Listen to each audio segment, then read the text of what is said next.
बिस्मिल्लाहिर्रहमानिर्रहीम। अस्सलाम वालेकुम। कैसे हैं आप लोग? उम्मीद करती हूँ सब खैरियत से होंगे और अपने घरों में खुश होंगे। अल्हम्दुलिल्लाह मैं भी बिल्कुल ठीक हूँ अपने घर में।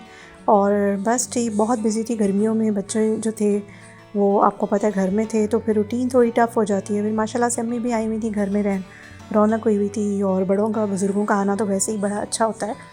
तो बस इसी तरह बिज़ी थी कि बिल्कुल दिल नहीं कर रहा था ना व्लॉग बनाने को, क्योंकि ऑब्वियसली वाली व्लॉग बनाना नहीं होता ना। व्लॉग को आप बनाओ, एडिट करो, फिर अपलोड करो, वॉइस ओवर करो, सब चीज़ों के लिए टाइम चाहिए होता है और मुझे थोड़ा सा ब्रेक भी चाहिए था। तो बस फिर मेरा यही था कि छोटा ब्रेक ले ली जाए। और अब मेरी जॉब भी स्टार्ट हो रही है, ये मैंने आपको बताना था। लेकिन ये कि इंशाल्लाह आपको मेरे छोटे छोटे ब्लॉग्स मिलते रहेंगे। शॉर्ट्स भी मैं डाला करूँगी जो आप देख सकते हैं मिनी ब्लॉग के फॉर्म में, और लंबी वीडियोज़ भी। तो अब यहाँ पर जॉब से पहले मैं कुछ किचन के कामों में मसरूफ़ थी, साथ साथ मैंने अपना घर भी पूरा साफ़ कर लिया था। तो यहाँ पे वॉलमार्ट से मैंने ग्रॉसरीज़ मंगवा ली थी, क्योंकि कुछ फ्रोज़न चीज़ें मैं बना के रखना चाह रही थी। जैसे कि बीफ चपली कबाबों का काम मैंने एक दिन कर लिया था। और साथ में ये कि आसानी हो जाती है ना अगर आपके घर में कोई चीज़ें फ्रीज़ हुई हुई पड़ी हों।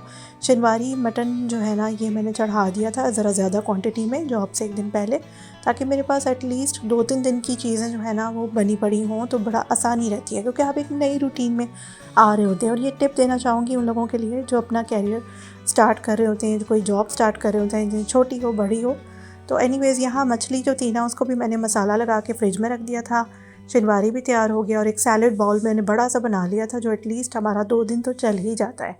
तो यहाँ पर बीफ चपली कबाब मैंने बना के फ्रीज़ कर दिए थे, लेकिन उससे पहले मैंने 2 टेस्टिंग के लिए भी फ्राई कर लिए थे।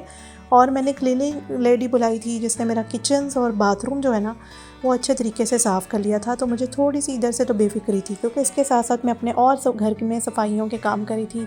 जैसा कि मैंने सारे पर्दे वॉश किए, सब बेडिंग्स और ऊपर नीचे का सारा टोटली घर सिवाय किचन और वॉशरूम्स के। तो अब मैं बेफ़िक्र थी कि हर चीज़ साफ़ सुथरी हो चुकी है, बिल्कुल वैसे नया चमकता हुआ घर माशाल्लाह से हो गया था। तो अब ये कि मैं चिकन के ना चपली कबाब भी बना रही थी और चिकन चीज़ सीख कबाब भी बना रही थी। तो मैं हमेशा फिर बल्क में चीज़ें बना लेती हूँ। चिकन के शामी कबाब, बीफ के शामी कबाब, वो भी मैंने बना के रखे। तो आराम रहता है जब कोई अचानक आपके घर में आ जाए, या कोई उसके अलावा बच्चों को स्कूल में देना होता है। फिर कभी आपको भूख लग जाती है तो बंदा अंडा शामी बर्गर बना लेता है, कोई पराठा रोल बना लेता है। तो इस तरह चीज़ें पड़ी हों ना, या दूसरा बर्गर, तो वो आसानी रहती है। और ये चीज़ें जो होती हैं ना, ये कम पैसों में आप घर में ज़्यादा क्वांटिटी में बना सकते हैं। और अगर आप बाहर से लेंगे फ्रोज़न, जो उसमें ये होता है कि एक तो बरकत नहीं होती, पैसे भी आपके लगते हैं, और इतनी थोड़ी सी क्वांटिटी, और दूसरी बात ये कि वो फ्रेश नहीं होता। तो बस यहाँ पर पेशावरी चपली कबाब मैंने बीफ के बनाए, चिकन चपली कबाब बना के रखे, चिकन चीज़ सीख कबाब और शामी कबाब 1 बाय 1 ज़ाहिर है सबको फ्रीज़ कर रही थी मैं। तो ये वाले काम मैं साथ साथ करती जा रही थी, जिससे मुझे बहुत आसानी हो गई।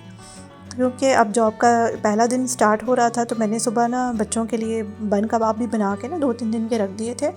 तो खाना भी बना पड़ा है, तो मुझे ये भी बेफ़िक्री थी, और सफाई भी सारी मैं कर चुकी थी। तो बस अब ये बन कबाब हैं, कुछ तो मैं लंच बॉक्स में डाल के इनको दे दूँगी, और बाकी जो लेफ़्ट ओवर्स हैं वो सारे मैं फ्रिज में रख दूँगी, तो 1-2 दिन मज़ीद चल जाएँगे। तो बस अब मेरा स्टार्ट हो रहा था डे, तो मैं स्कूल के लिए निकल रही थी। तो अच्छा मौसम हुआ हुआ था, और ज़ाहिर है शुरू में आपको थोड़ा सा मुश्किल तो लगता है। एनीवेज़ मैं ये जॉब पहले भी कर चुकी थी, बस मैंने छोड़ दी थी बीच में। तो अब मैंने दोबारा से ज्वाइन की, और अल्हम्दुलिल्लाह मेरा पहला दिन भी बहुत अच्छा सा गुज़रा और अच्छा रहा। एंजॉय करता है बंदा। तो यही था आज का छोटा सा मेरा मिनी व्लॉग। आई होप आपको पसंद आया होगा। इंशाल्लाह फिर मिलूँगी अगली वीडियो में। दुआओं में याद रखिएगा, अपना बहुत ख्याल रखें। अल्लाह हाफ़िज़।